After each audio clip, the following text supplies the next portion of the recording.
I actually did just come out recently. Can't believe how shocked my parents acted though when I told them, I'm straight! Trans women don't count, right? People think if you're into trans women, you have like some freaky ass fetish.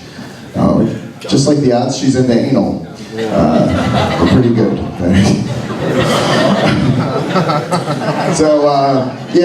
My name's Dick. I'm a crackaholic.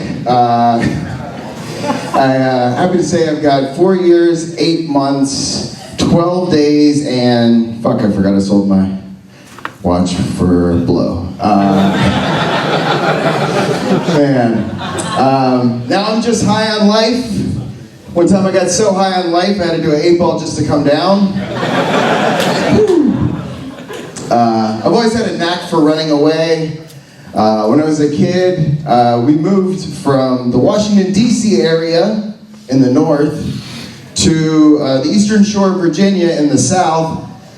Newsflash, they're both right fucking in the middle. But it was a culture shock when I got there. As soon as I got there, guy comes up to me, he's like, Boulder Dash, you bluffer and blowhard Yankee son of a bitch. You better take French leaf or you get stuck with Virginia toothpick, son. I don't know what he said either. Not have my redneck to city slicker dictionary on me. Like, whose sister do I have to fuck to fit in around here?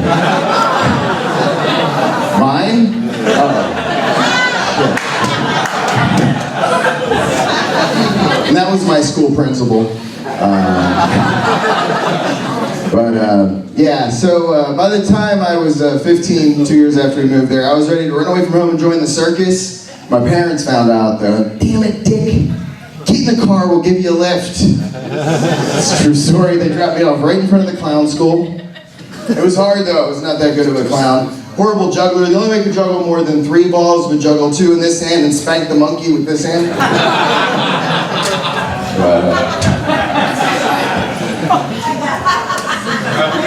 Sorry, I've matured now. I actually got my yoga teaching certification recently. Yeah, which is good because we need more yoga teachers. We've got plenty of crackheads, so it's a good career move, I thought. So I've been traveling a lot actually, and he was saying, one more hand for your host there. Give it up for him. Let him hear it.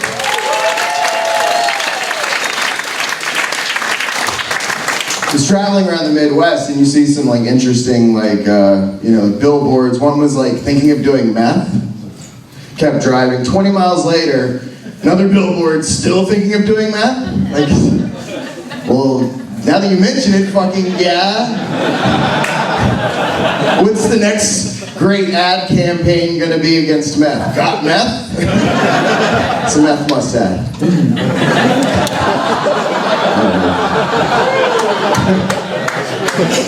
I'm gonna bring it down a notch. I had 12 years clean, but then I turned 13. I think the only time I ever said no is when I misunderstood the question. But if you can smoke crack responsibly, knock yourself out. I never understood the meaning of moderation. I was horrible at French. Moderation. It's like hard to believe though the appeal. I'm from DC. It's hard to believe the appeal of crack. It's like you're telling me I can spend all my money on a magic rock that'll make me horny and impotent at the same time? Crack. It's what's for dinner and lunch and breakfast. It makes a great snack. Crack. The other white meat. It's weird. Once I stopped snorting it and started smoking, my nasal passages got really dry. Like every time I would sneeze, I'd be like,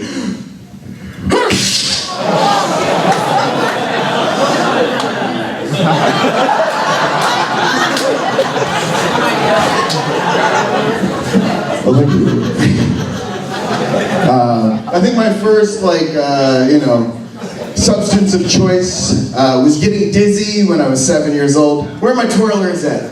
Any other twirlers? Yeah? Alright. My dad though, he busted me one day. I was just like twirling my ass off in the basement. Fucking loving it, right?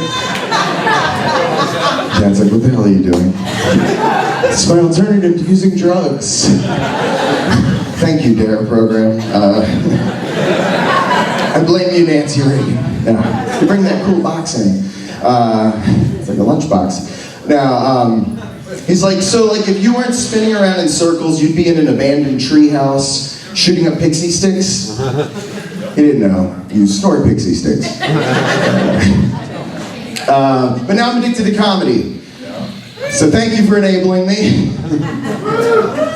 No, comedy's great. The Come Down's so much cleaner. And you will not find me walking the streets of East Nashville tonight at 5 a.m. looking for an open mic.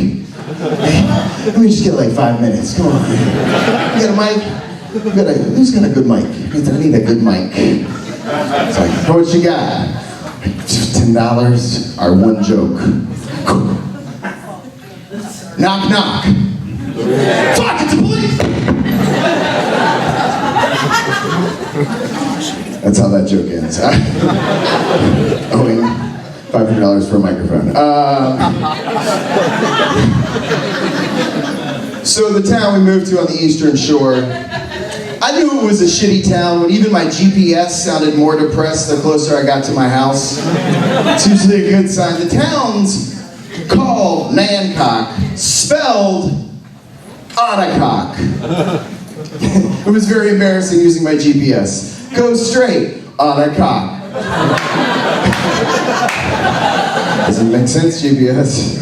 Well, you have arrived on a cock. No wonder none of the girls believed I was straight there. So where do you live? On a cock!